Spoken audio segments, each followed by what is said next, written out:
Hi friends, ಎಲ್ಲರಿಗೂ ನಮಸ್ಕಾರ. Welcome to my channel. It's me Hema Sanju. ಇವತ್ತಿನ ರೆಸಿಪಿ ಬಂದು ವೆಜ್ ಫ್ರೈಡ್ ರೈಸ್. ಇದು ಯಾರು ಬೇಕಿದ್ರೂ ಈಸಿಯಾಗಿ ಬೇಗ ಮಾಡ್ಕೋಬೋದು ಮತ್ತು 10 ನಿಮಿಷದಲ್ಲಿ ಬೇಗ ಆಗುತ್ತೆ.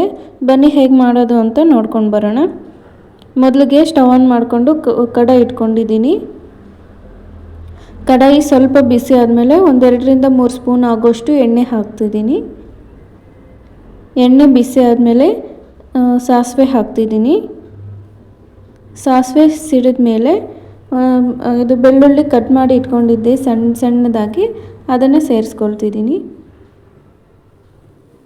ಸಾಸಿವೆ ಎಲ್ಲ ಚೆನ್ನಾಗಿ ಚಿಟಪಟ ಅನ್ನಬೇಕು. ಮತ್ತು ಬೆಳ್ಳುಳ್ಳಿ ಹಾಕ್ತಿದ್ದೀನಿ. ಬೆಳ್ಳುಳ್ಳಿ 2 ನಿಮಿಷ ಅಲ್ಲ 1 ಸೆಕೆಂಡು ಆ ಥರ ಫ್ರೈ ಮಾಡ್ಕೊಂಡಾದ್ಮೇಲೆ ಒಂದು ಈರುಳ್ಳಿನ ಕಟ್ ಮಾಡಿ ಹಾಕ್ಕೊಂಡಿದ್ದೆ, ಅದನ್ನು ಮತ್ತು ಹಸಿಮೆಣಸಿನ್ಕಾಯಿ 2 ಸೇರಿಸ್ತಾಯಿದ್ದೀನಿ. ಅವೆಲ್ಲ ಚೆನ್ನಾಗಿ ಫ್ರೈ ಆಗಬೇಕು. ಫ್ರೈ ಆದಮೇಲೆ ಕರಿಬೇವು ಸೊಪ್ಪು ಹಾಕ್ತಿದ್ದೀನಿ. ಕರಿಬೇವು ಸೊಪ್ಪು ಹಾಕ್ಕೊಂಡು ಫ್ರೈ ಮಾಡ್ಕೊಳ್ಳೋಣ. ಮತ್ತು ಇಲ್ಲಿ ನಾನು ಬಟಾಣಿ ಹಾಕ್ತಿದ್ದೀನಿ. ನಮಗೆ ತರಕಾರಿ ಏನಿದ್ರೆ ಅದೆಲ್ಲ ಹಾಕ್ಕೋಬೋದು. ನಾನು ಬಟಾಣಿ ಸ್ವಲ್ಪ ಹಾಕ್ಕೊಂಡೆ. ಮತ್ತು ಕ್ಯಾರೆಟು, ಬೀನ್ಸು ಸಣ್ಣದಾಗಿ ಕಟ್ ಮಾಡಿ ಅದನ್ನು ಹಾಕ್ಕೊಂಡಿದ್ದೀನಿ. ಈಗ ಚೆನ್ನಾಗಿ ಬೇಯಿಸ್ಕೋಬೇಕು. ಅದಾದಮೇಲೆ ಕ್ಯಾಪ್ಸಿಕಮ್ಮು ಹಾಕ್ತಿದ್ದೀನಿ. ಇವೆಲ್ಲ ಚೆನ್ನಾಗಿ ಬೇಯಿಸ್ಕೋಬೇಕು. ಇದಕ್ಕೆ ಎಷ್ಟು ಬೇಕೋ ಅಷ್ಟು ರುಚಿಗೆ ನೋಡಿಕೊಂಡು ಉಪ್ಪು ಹಾಕ್ಕೊಳ್ಳಿ.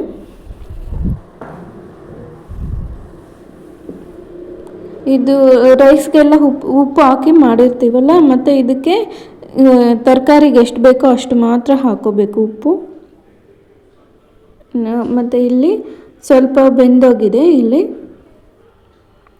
ಮತ್ತು ಇಲ್ಲಿ ರೈಸು ಮೊದಲೇ ಮಾಡಿಟ್ಕೊಂಡಿರ್ತೀವಲ್ಲ, ಆ ರೈಸ್ನೇ ಸೇರಿಸ್ಕೊಳ್ತಿದ್ದೀನಿ.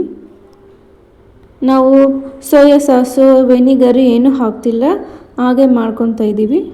ಟೇಸ್ಟ್ ಎಲ್ಲ ಚೆನ್ನಾಗಿರುತ್ತೆ. ಮತ್ತು ಇಲ್ಲಿ ಪೆಪ್ಪರ್ ಪೌಡರ್ ಹಾಕ್ತಿದ್ದೀನಿ, ಕಾಳು ಮೆಣಸಿನ ಪುಡಿ, ಮತ್ತು ಸ್ವಲ್ಪ ಚಿಕನ್ ಮಸಾಲ, ಮತ್ತು ಒಂದು ಸ್ವಲ್ಪ ಬಿರಿಯಾನಿ ಮಸಾಲ, ಇವೆಲ್ಲ 2 ಹಾಕ್ಕೊಂಡು ಚೆನ್ನಾಗಿ ಮಿಕ್ಸ್ ಮಾಡ್ಕೋಬೇಕೆಲ್ಲನೂ.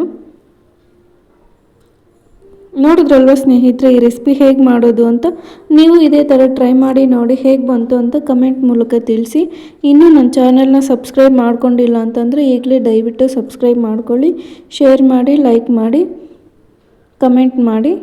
ಮತ್ತು ಕೊನೆಯಲ್ಲಿ ಸ್ವಲ್ಪ ಕೊತ್ತಂಬರಿ ಸೊಪ್ಪು ಸೇರಿಸ್ಕೊಂಡು ಮತ್ತೆ ಇನ್ನೊಂದು ಸಾರಿ ಕಲಿಸ್ಕೊಳ್ಳೋಣ. ಅಷ್ಟೇ, ಈ ರೆಸಿಪಿ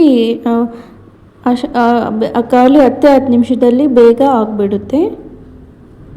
ಇಲ್ಲಿವರೆಗೂ ನೋಡಿದ್ದಕ್ಕಾಗಿ ಎಲ್ಲರಿಗೂ ಧನ್ಯವಾದಗಳು.